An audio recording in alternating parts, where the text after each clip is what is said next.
Los documentos pictográficos prehispánicos llamados códices, del latín codex o libro manuscrito, son productos culturales de las grandes civilizaciones mesoamericanas. En ellos se registró la sabiduría y el conocimiento de los pueblos. Gracias a sus contenidos temáticos, podemos saber de sus logros y avances culturales y científicos, creencias religiosas, ritos, historia y genealogías, entre muchos otros aspectos.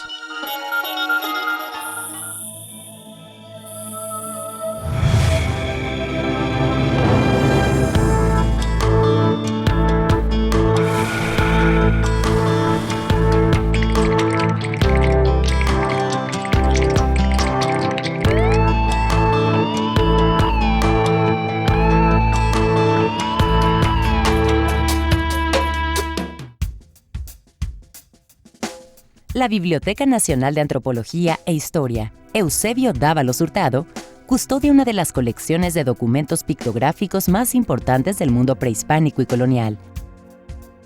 Integrada por casi un centenar de códices originales y varias reproducciones facsimilares.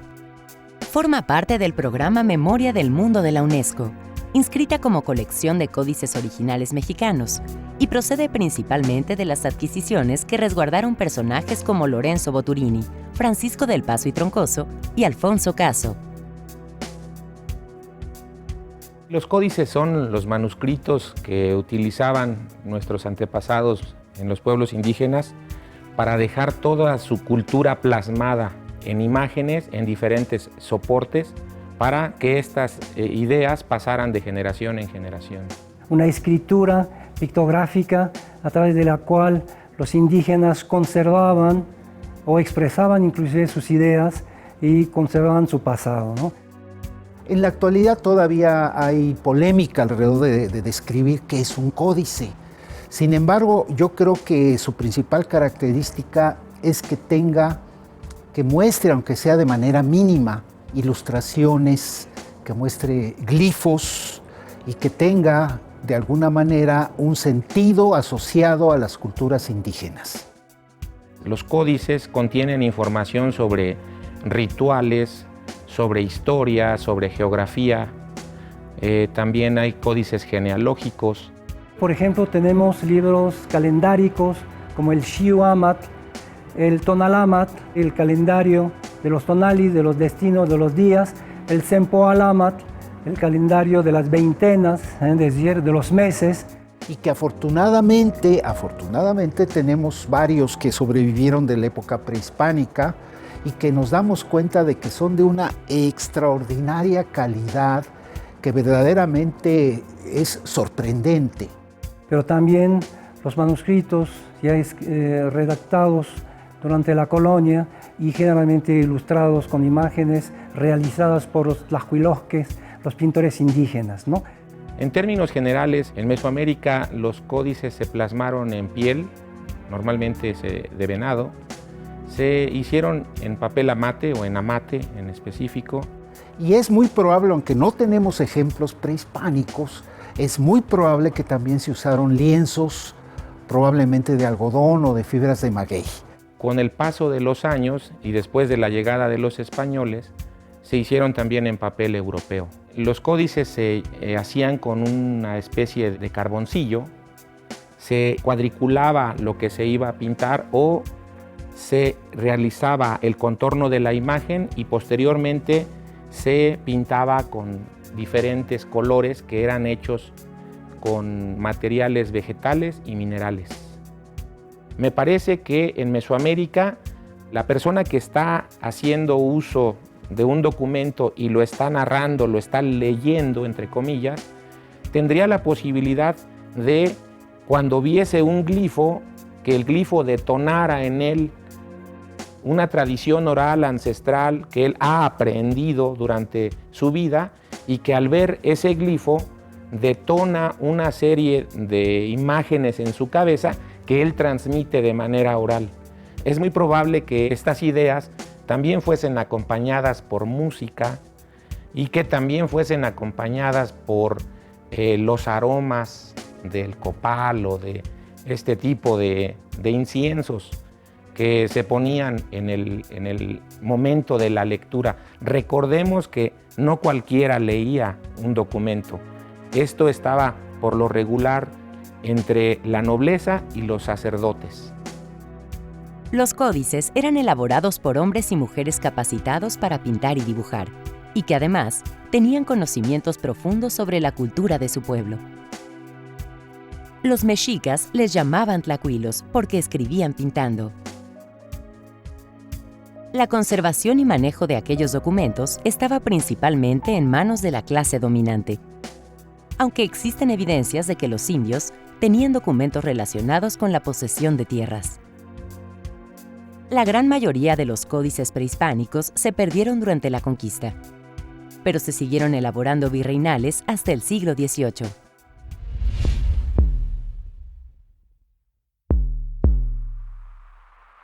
México es el único país fuera del Viejo Mundo donde hubo libros. Libros. A mí me da una maravilla. Yo representé a México en la UNESCO 4 años y medio y obtuve que me mandaran de Lina la reproducción de una estela olmeca. Entonces yo puse ahí. También en México hubo escritura desde antes de la era cristiana. Esos códices, ¿dónde están? ¿Cuántos hay? ¿De qué origen? Hay probablemente 15 de origen prehispánico. Digo probablemente porque hay duda respecto de alguno. Y luego hay centenares de la época colonial. Son maravillosos. Hay algunos pequeños, otros grandes. ¿Y qué es lo que tienen? Por ejemplo, los del Grupo Borgia tienen registros astrológicos del calendario de 260 días. Tienen también rituales a los dioses, por ejemplo, cómo se hacían las ofrendas, en qué orden.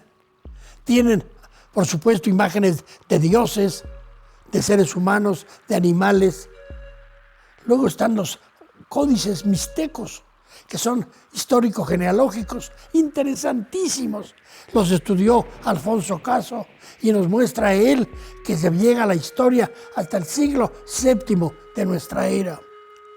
Están los códices mayas, 3 o 4, hay uno que están en duda de si es o no prehispánico, y que esos códices están con escritura completa. La escritura maya llegó a ser completa, la mixteca y la náhuatl son protoescrituras. Los mayas fueron un pueblo muy sofisticado y ellos en sus códices hacen registros, por ejemplo, de eclipses solares, del culto a los dioses de acuerdo con el calendario. Eran maestros de medir el tiempo. De aquí de la región de México, Tenochtitlan, digamos, tenemos 3 códices muy interesantes, de los cuales se ha dudado si son prehispánicos o no. La matrícula de tributos, que está allá en la Biblioteca Nacional de Antropología e Historia. Esa matrícula tiene registro de la cantidad, por ejemplo, de maíz, de telas, de pieles de jaguar que se entregaban a Tenochtitlan, y pone los signos glíficos de los lugares que entregaban esos tributos. Otro códice mexica que se ha dudado es el llamado borbónico. Se llama borbónico porque está en el Palacio Bourbon de París. Ese códice estuvo en la biblioteca del Escorial en España, pero las tropas napoleónicas se lo llevaron como botín. Es un códice muy interesante, tiene registros calendáricos, tiene también registros de fechas y de fiestas, sobre todo de fiestas. Es muy bonita la última parte. Y para nosotros, también debo decir, son de mucha importancia los cerca de 500 por lo menos de la época colonial. Son códices de todo tipo, genealógicos, calendáricos, históricos, de medicina. Muchos hay aquí en la sede del Museo Nacional de Antropología, pero también, por ejemplo, aquí en la UNAM, en la Biblioteca Nacional, hay un códice, el de Santa María de la Asunción, en la zona de Texcoco. Y también hay en otros lugares del país bibliotecas privadas, incluso tienen algunos. Y luego, ¿dónde hay muchos? En Francia. En la Biblioteca Nacional de Francia debe haber cerca de como 180 o algo así, muchísimos. ¿Cómo salieron? Eso podría dar otra conferencia sobre eso, no es el caso de decirlos. ¿En qué partes hay? En el Vaticano, en Madrid, en el Museo de América. Hay también en la Biblioteca Bodleiana de la Universidad de Oxford. Hay también en el Museo Británico, en Bolonia, de Italia. Y también algunos en Estados Unidos, por ejemplo, en la Universidad de Tulane hay unos. Son la sabiduría del México antiguo. Códices se designaban también la tinta negra y roja, intlili, intlapali, color negro, color rojo, quiere decir la sabiduría que está en los códices. Hay textos en los Huehuetlatoli, testimonios de la antigua palabra que dicen: mira, hijo, ve con los que tienen los libros de pinturas, la tinta negra y roja, óyelos, pregúntales, ellos son los poseedores de la sabiduría. Son un tesoro de México, aun los que no están en México, puesto que son parte de nuestra historia.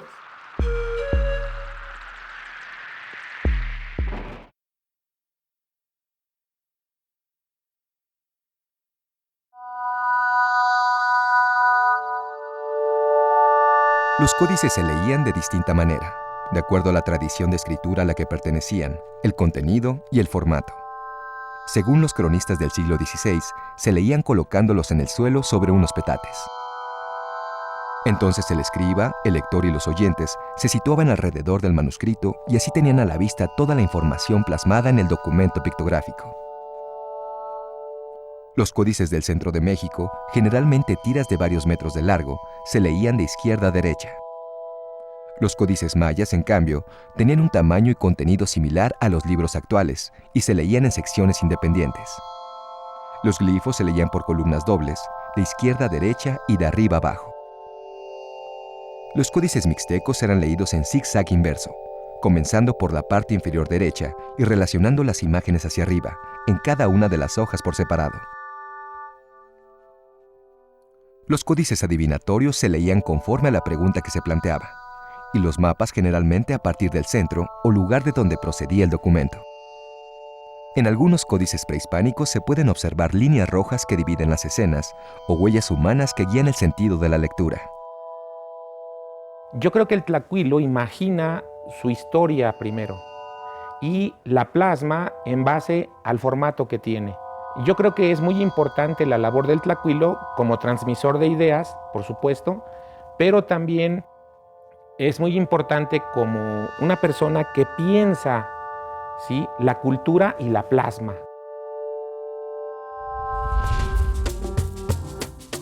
Vamos a descubrir el Códice Boturini, también llamado Tierra de la Peregrinación. Códice Boturini porque perteneció a la colección del caballero Boturini Benaducci, y Tierra de la Peregrinación porque narra la peregrinación de los aztecas desde Aztlán hasta el lugar de México Tenochtitlan. Bueno, en este caso es un códice que se interrumpe en la región de Culhuacán. Aquí tenemos la lámina 1 que representa Aztlán. Vemos a dos personajes, uno de ellos es Chimalma, y vemos a un sacerdote, Pajpahuas se llamaban por el cabello largo que tenían. En el año 1 pedernal atraviesan y se van a Culhuacán. Vemos aquí el cerro encorvado, en una cueva, que es la cueva de Chicomostoc, donde hacen ofrendas de Axoyat, unas ramas de abeto, a Huitzilopochtli. En Culhuacán vemos que están los 8 barrios. Aquí vemos los Huexotzincas, los Chalcas, los Xochimilcas, los Aztecas, los Malinalcas, los Chichimecas, los Tepanecas y los Matlatzincas. Y vemos aquí, de manera horizontal, los 4 portadores del dios Tezcatlipoca, Cuauhcoatl, Apanecat, y la mujer al final que avanza es Chimalma.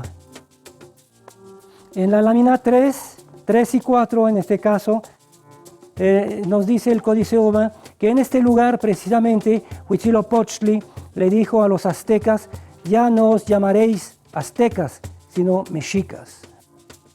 Aquí tenemos la serie de años que corresponde a todo lo que hemos visto, que se lee en Bustrófedon de esta manera, horizontal, y luego aquí de manera vertical.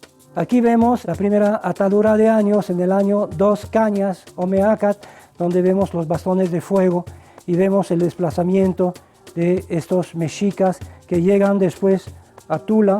Se quedaron todos estos años y luego pasaron a Tlitlalaquian, lugar donde el agua entra en la tierra. Llegamos a Tecpayocan y en Tecpayocan vemos que los mexicas hacen su fuego nuevo y aquí los vemos siendo atacados por los enemigos. En la conflagración mueren Tecpatzin, Huitzilihuit y Tetepantzin. Aquí los vemos muertos, ¿no? Y pasan después a Popotla. Vemos los popotes aquí y se quedan 4 años. Y luego pasan a Texcatitlán y de aquí pasan a Cuitlahuayan y se quedan 4 años antes de llegar a Chapultepec. Y vemos que están aquí en Acocolco, el lugar donde el agua hace meandros, y fueron atacados por los colhuaques y los altocamecas.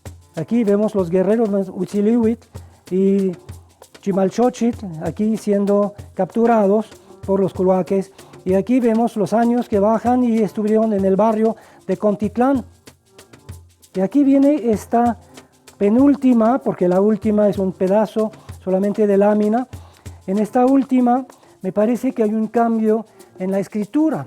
Aquí vemos, por ejemplo, en esta parte, vemos una casa y vemos un señor y una señora, un señor que está haciendo el amor con la señora. El texto en náhuatl dice Mopilhuatito, fueron a procrear.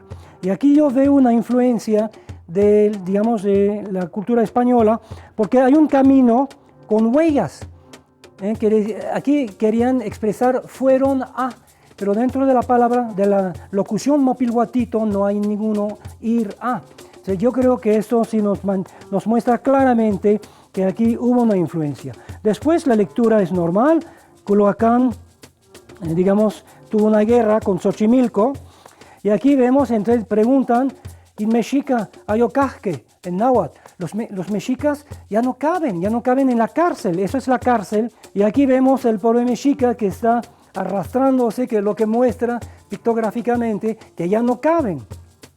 Y entonces Coxcoxtli, aquí lo vemos, está diciendo a los 2 mexicas que vengan, Xihualhuian le dice en náhuatl, que vengan. Y Coxcoxtli les dice, estamos en guerra con Xochimilco y les pido un xiquipili.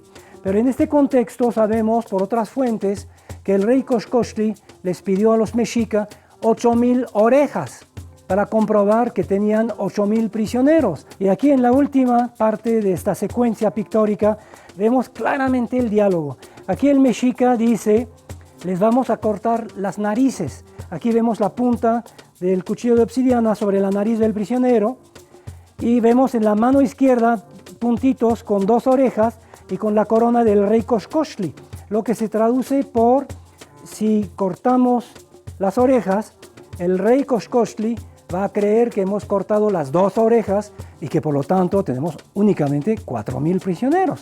Para que no sea así, le vamos a cortar las narices. Vemos que salen los 2 mexicas ya a la guerra, mandados por los de Culhuacán como mercenarios, y aquí se acaba el códice. No sabemos exactamente el por qué, sabemos que en 1576 hubo una epidemia, podría haber muerto el tlaxcuilo, pero yo creo que el cambio en el sistema de escritura puede indicarnos que en un momento dado dijeron, ¿y para qué más, no? Si ya estás pintando lo que ya sabemos oralmente, ¿por qué no vamos a seguir un códice que ya no corresponde quizás al original, no? Durante muchos años ha existido una diferencia entre considerar si los códices son escritura o no lo son. Algunos dicen que la escritura de los códices mesoamericanos es imperfecta, es decir, no llegó a desarrollarse al grado tal de alcanzar a ser alfabética.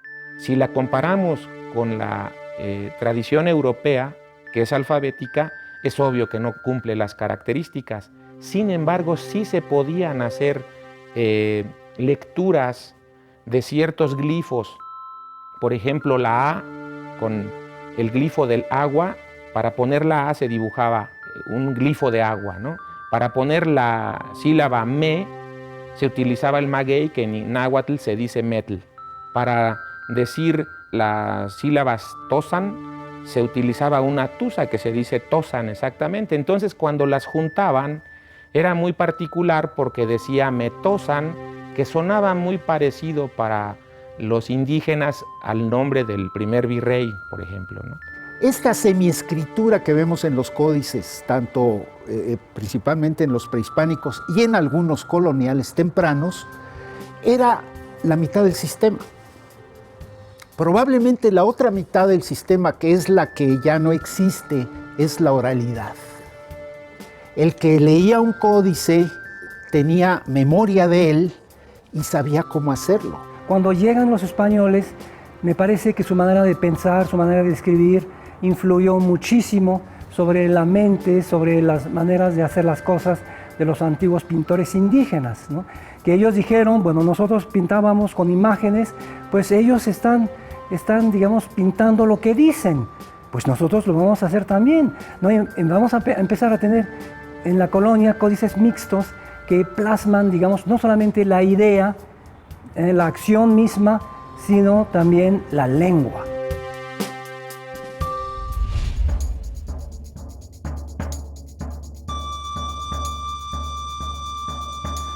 Aquí estamos frente al Códice Mendocino, que así se llama, por el virrey don Antonio de Mendoza, que pidió que se hiciera para que Carlos V tuviera una idea de lo que hacían sus súbditos de la Nueva España, ¿no? Este códice se compone de 3 partes. Una parte es las conquistas de los reyes mexicas, de los Tlactoani mexica. La segunda es una matrícula de tributos. Y esta tercera parte, que me parece que no es genuinamente indígena, porque todo lo que tenemos en este contexto era de usos y costumbres indígenas que remitían a la oralidad, según me parece. Yo creo que en este caso los mecenas, digamos, de esta obra pidieron a los indígenas que consignaran pictóricamente lo que hacían a diario, digamos, en la vida cotidiana. Por ejemplo, aquí tenemos a un mensajero, un embajador, con su bastón y su abanico, que son los rasgos típicos del embajador. Tenemos al músico que está cantando y tocando el huehuet con todos sus instrumentos. Aquí tenemos el ladrón en medio, con un glifo típicamente indígena pictográfico. Vemos la acción, vemos al ladrón que está robando. Y ahora si vemos cuando está siendo castigado, en la lámina siguiente, aquí lo vemos inclusive apedreado, y aquí vemos el mismo nombre del ladrón, pero con elementos pictográficos. Tenemos hilo, ichtli en náhuatl, y tenemos un cuchillo que está cortando. Cortar en náhuatl se dice tequi. Entonces tendríamos la palabra ichteki. Y ichteki en náhuatl quiere decir ladrón. Y me parece que es algo ya inspirado por los españoles, aun cuando es un contexto muy temprano, de mediados del siglo XVI, ya tenemos una influencia. Y hay otro ejemplo que corresponde a la perspectiva. Aquí tenemos el templo de Motecuzoma en perspectiva. Y la perspectiva es algo que aparece después de la conquista. Entonces, en este códice de mediados del siglo XVI ya tenemos esta influencia del pensamiento español.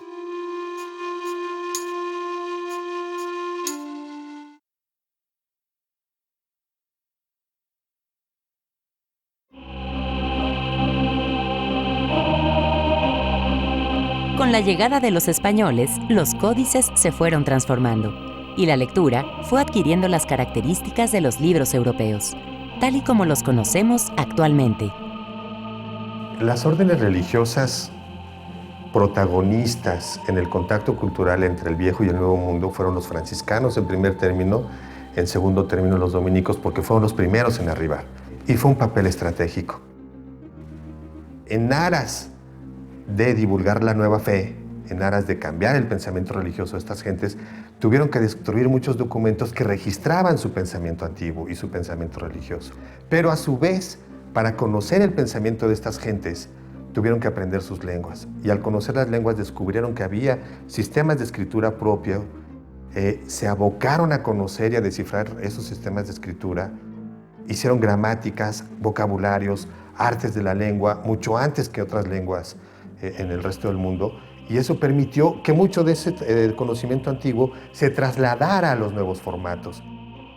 Si bien es cierto, los frailes tuvieron un papel destructivo, empezando por Zumárraga, el primer arzobispo, en 1529 hizo una gran quema de códices. Cortés, desde que destruyó la ciudad de Tenochtitlan en la toma, se quemaron lo que podríamos llamar ahora bibliotecas y archivos. Hubo procesos inquisitoriales para quien guardaba libros, ¿no? Entonces, si bien es cierto, esto ocurrió, en contraparte, ellos, cuando fueron sensibles a la riqueza de los conocimientos ancestrales, no solamente propiciaron el uso del alfabeto, dieron espacio para la subsistencia o la permanencia de los sistemas de escritura pictográficos. Hay muchos códices, no solamente, digamos, de la zona maya, el caso del Ande, la escritura y el silabario, que fue crucial. Acá en México, Tenochtitlán, tenemos los casos de Diego Durán, tenemos el caso de Sagún, en donde ellos sabían que los informantes estaban utilizando sistemas de escritura propios. Y no solamente lo toleraron, sino que lo propiciaron, dieron las condiciones para que eso ocurriera. Un caso muy especial es el Colegio de Santa Cruz de Tlatelolco. Se fundó en 1536 y en ese lugar se escribieron muchos códices. Códices escritos con pictogramas y a la vez también con el pensamiento indígena escrito en lenguas nativas, pero ya con el alfabeto. El Códice de la Cruz Badiano es uno de los portentos que reflejan ese contacto, ¿no? Si bien es cierto, pasar un texto oral al papel, dejarlo atrapado en el papel, pierde mucho de la riqueza de su despliegue, por otra parte es la manera en que perdura. Sagún, cuando llegó a México, después de la primera oleada de los primeros franciscanos, él llegó en 1529, sensibilizó de todos estos antecedentes y durante muchas décadas hizo varios proyectos de investigación, recopilando esta oralidad, recopilando o creando él documentos en náhuatl, pero del pensamiento cristiano. Una salmodia cristiana que fue la única que vio él impresa en vida, también otros sermones, algunos manuscritos que tenemos la suerte que se conservan aún en México, en la Biblioteca Nacional de México, el lugar donde nos encontramos, se resguardan algunos de los sermonarios de Sagún. Y Sagún pues nunca cesó. El Códice Florentino es como la gran enciclopedia del mundo náhuatl, donde se recogen en limpio los traslados de otros códices que son, vamos a decir, primeras versiones o borradores, como los primeros memoriales, los códices matritenses, y que todo este gran compendio de la cultura pues abarca desde los temas sagrados, los cantos, la oralidad, y termina con una intencionalidad muy clara. El cierre del códice es la historia de la conquista, vista por los que fueron derrotados. Es un códice realmente crucial para el entendimiento no solamente del pasado prehispánico inmediato, sino para la manera en que ocurrieron los hechos de la conquista y muchos de los hechos del siglo XVI, vista por los propios indígenas mexicanos, náhuatl sobre todo. Cuando llegan los españoles surgen nuevas necesidades de plasmar lo que está sucediendo en el entorno de los pueblos mesoamericanos. Los formatos obviamente cambian, aparte del formato que conocemos de biombo, también empiezan a surgir ahora en formatos conocidos como libro europeo, es decir, cosidos por una de sus partes y luego encuadernados, que es el libro que conocemos hasta la actualidad. Pero también hay cosas que son necesarias para los mismos pueblos modificar. Por ejemplo, se tienen que inventar glifos para la moneda. No existían monedas antes. Entonces, si yo voy a pagar tributo, ahora tengo la obligación de poner una imagen que indique que estoy pagando reales o tomines. Los españoles en un primer momento aceptan los códices como prueba fehaciente en los pleitos. En el siglo XVI en particular hay muchos abusos por parte de encomenderos y otras personas. Entonces los pueblos, cuando se quejan ante las autoridades, presentan documentos diciendo le pagamos al encomendero esta cantidad y él nos exigió más y nos golpeó. Entonces, todo eso queda representado en códices que posteriormente son conocidos como de índole jurídica, ¿no? En la época colonial, los tlacuilos, muchos de ellos trabajan para las administraciones españolas. Y eso hizo que, por ejemplo, si tenemos 17 códices prehispánicos, quizá 18, hay uno que está en controversia, en la época colonial, en este momento ya sumamos casi 450. En Huejotzingo existen 4 códices conocidos y un quinto que apenas se localizó hace algunos años, que son muy interesantes porque todos son del siglo XVI. Puedo destacar primeramente el Códice de Huejotzingo, que es un códice elaborado en 1531, consta de 8 láminas y tiene relación con un pleito que se llevó a cabo en contra de los integrantes de la primera audiencia, Matienzo y Delgadillo y Nuño de Guzmán. En este códice se plasmó la gran cantidad de tributo y de artículos que tuvieron que pagar los huejotzincas para la construcción de las casas de los miembros de la primera audiencia y para la participación huejotzinca en la conquista del Pánuco y en Jalisco.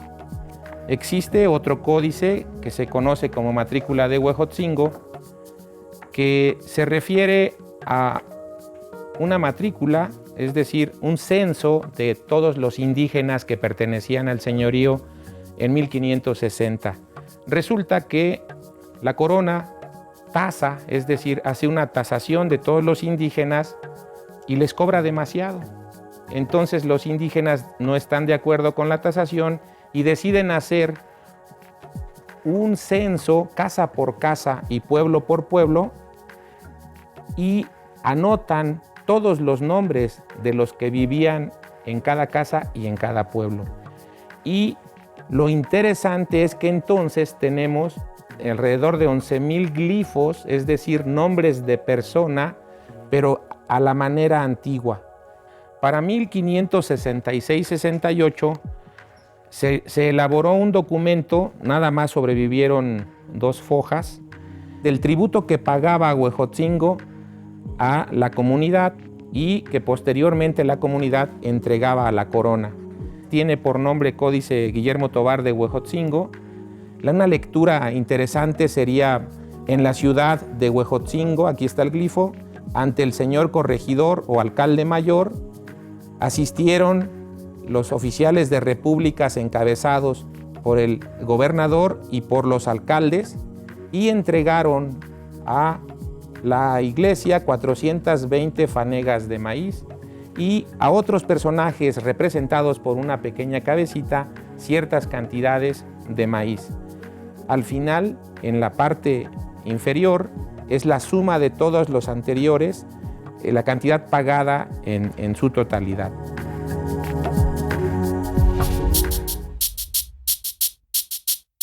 Cuando los pueblos mesoamericanos se disminuyeron por epidemias, quedaron abandonadas muchos pueblos y tierras, y entonces se apoderaron de ellas españoles, criollos.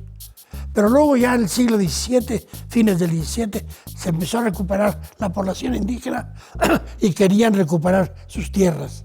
Entonces hicieron unos códices que se llaman Techialoyan, por un pueblo así del Estado de México que ya no existe.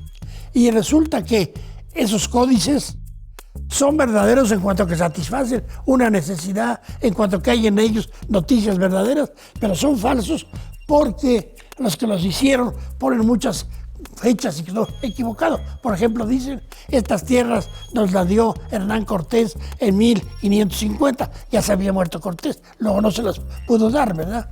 Pero digo, son importantísimos. Se conocen como 40 códices Techialoyan. Probablemente comenzaron a mitad del siglo XVII y llegó esta campaña de pinturas hasta principios del siglo XVIII. Este es un documento muy largo, son más de 6 metros y más o menos casi 50 centímetros de ancho, que se inicia con uno de los aspectos más interesantes de los códices históricos, que obviamente es una tradición prehispánica que se refleja en los coloniales, que es la herencia chichimeca. Y aquí tenemos al famoso cacique Xolotl, el que inicia el gobierno en Texcoco con su Siguapili, que es su mujer noble de linaje generalmente colua o alguno de los señoríos de mayor prestigio, y comienza entonces una especie como de conteo de pueblos, aquí representados no solamente con sus señores, sino también con sus señoras gobernantes y con los lugares de donde provienen. Son varias secciones del códice donde se dan idea, se está dando noticia de una serie de pueblos que existían en el a mediados del siglo XVII y principios del XVIII. Y después de este conteo de señores de los pueblos, tenemos esta rueda que hemos llamado del Tepanecayotl, ¿no? Y aquí, de manera muy interesante, ya se está combinando la heráldica española, junto con elementos, por ejemplo, que se refieren a el inicio del señorío de Azcapotzalco, que fue muy importante antes de la hegemonía de los mexicatenochcas. Y significativamente, esta rueda de los tepanecas de Azcapotzalco, aquí se inicia algo que es único, bueno, que por lo menos en un códice es único, que es un opal genealógico, que de manera muy simétrica nos está presentando a los señores de Tenochtitlan, de este lado, y los señores de Tlatelolco. Al final tenemos estos preciosos escudos, esta heráldica europea de los Habsburgo, junto con esta que probablemente se refiere a Tlatelolco. Los tlatelolcas, después de la conquista española, tuvieron una obsesión muy particular: recuperar su estatus de población establecida de Tlatocayotl, que habían perdido tras la conquista de Axayácatl en 1474. Y es muy probable que esta escena se refiera a eso, a la recuperación de un estatus político que para ellos era muy importante. Lo cual nos lleva un poco a pensar de que los tlacuilos, porque fue más de uno lo que pensamos, venían o de Azcapotzalco o de Tlatelolco, pero sabían obviamente de la historia de los tenochcas, sus vecinos.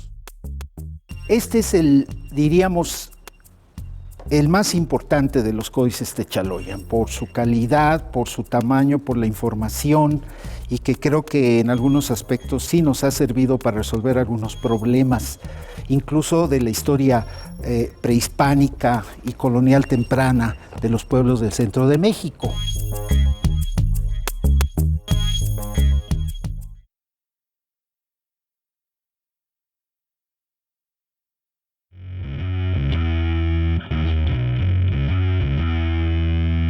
La Mixteca fue el escenario donde surgió una de las culturas más relevantes de Mesoamérica.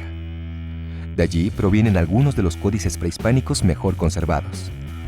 Notables por su belleza plástica, riqueza iconográfica y hechura, se dice que esta gente escribía con pinturas tan coloridas que hasta lo terrible resulta maravilloso.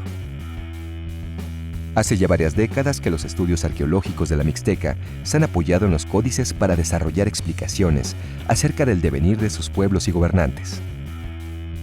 Desde los estudios de Alfonso Caso hasta la actualidad, la Mixteca Alta sigue aportando nuevos datos para el entendimiento del mundo mesoamericano. We're here in Yucuita, one of the most important archaeological sites and modern-day communities in the Mixteca Alta of Oaxaca. It's very important not only for an understanding of the beginnings and early development of Mixtec culture, but for our study of the Mixtec state, the origins, evolution of the Mixtec state, and this whole process of urbanization, which began right here. This is the oldest city in the Mixteca, and we could say it is an important center for the urban revolution in Mesoamerica. We study this process archaeologically, but we also study it through documentation, pictographic manuscripts, or what we normally refer to as codices, and historical documentation from the Spanish colonial period. El Códice Nuntal se compone de dos partes, en las que se narra la historia de algunas dinastías mixtecas. Well, we're here in the community of Tilantongo, one of the most historic, most important, one of the oldest communities in the Mixteca Alta. And we are currently in the site of Montenegro. We don't know why, but it was considered to be one of the most holy, one of the most important politically, symbolically settlements in the region. And they had what we call the Yuwitayu political system, whereby you had a capital center, or what we call a cabecera, and then a number of subject communities. So these were formed as mini states, so to speak, and this was typical of the Mixteca until the time of the Spanish conquest. The various kingdoms, we'll call them, Yuwitayu, formed alliances with other communities, and these became broader and broader and broader alliances through marital alliances. The children of the rulers married into other communities, and sometimes these became vast webs, depending how many children you had. El relato de la dinastía Ocho Venado inicia el día 7 Águila del año 6 Pedernal, en el Templo del Cielo que resguarda el envoltorio sagrado, en donde el sacerdote llamado Cinco Lagarto se casa 2 veces. Del segundo matrimonio con la señora Once Agua nace el legendario héroe mixteco Ocho Venado, uno de los gobernantes más poderosos de los que se tiene registro en los códices prehispánicos. Ocho Venado was a very important person. He apparently usurped the title of Tilantongo and began a long period of process of expansion.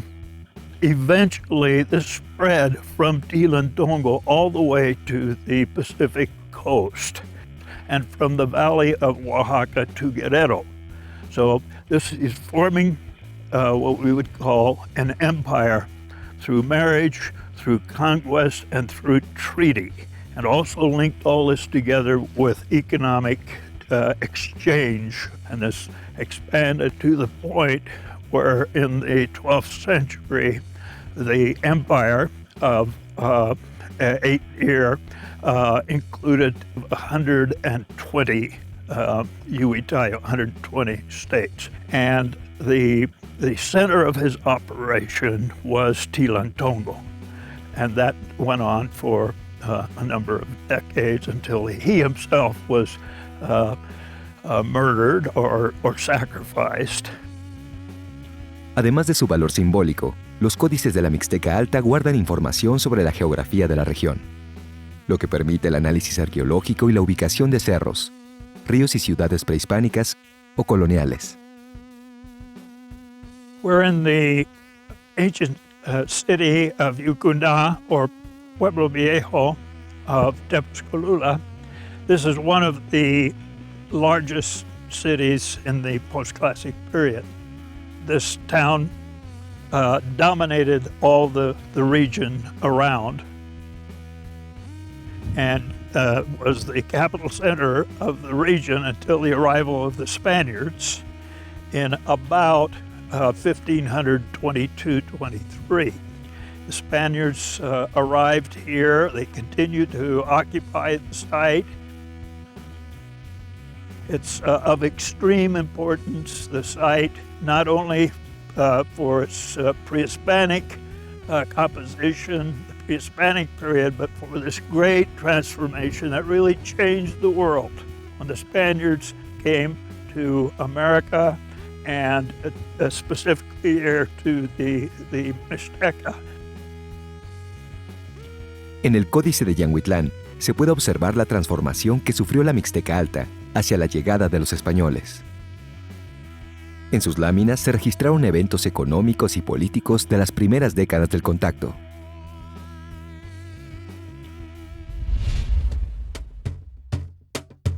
La revista Arqueología Mexicana, que es magnífica, ha publicado varios códices, yo uno de ellos, el Tonalámatl de los Poztecas, el códice Feyer-Barimayer, y lo tienen con fotografías digitalizadas que nos mandaron de Liverpool gratis. ¿Y eso saben cuánto valen? 60 pesos. Tener un códice por 60 pesos. Yo cuando era joven ni podía soñarlo. Hoy es una realidad. Arqueología Mexicana ha publicado como 6 códices ya. Bastantes cosas muy interesantes. Bueno, creo que esto es una brevísima introducción al mundo maravilloso de los libros de pinturas y signos glíficos.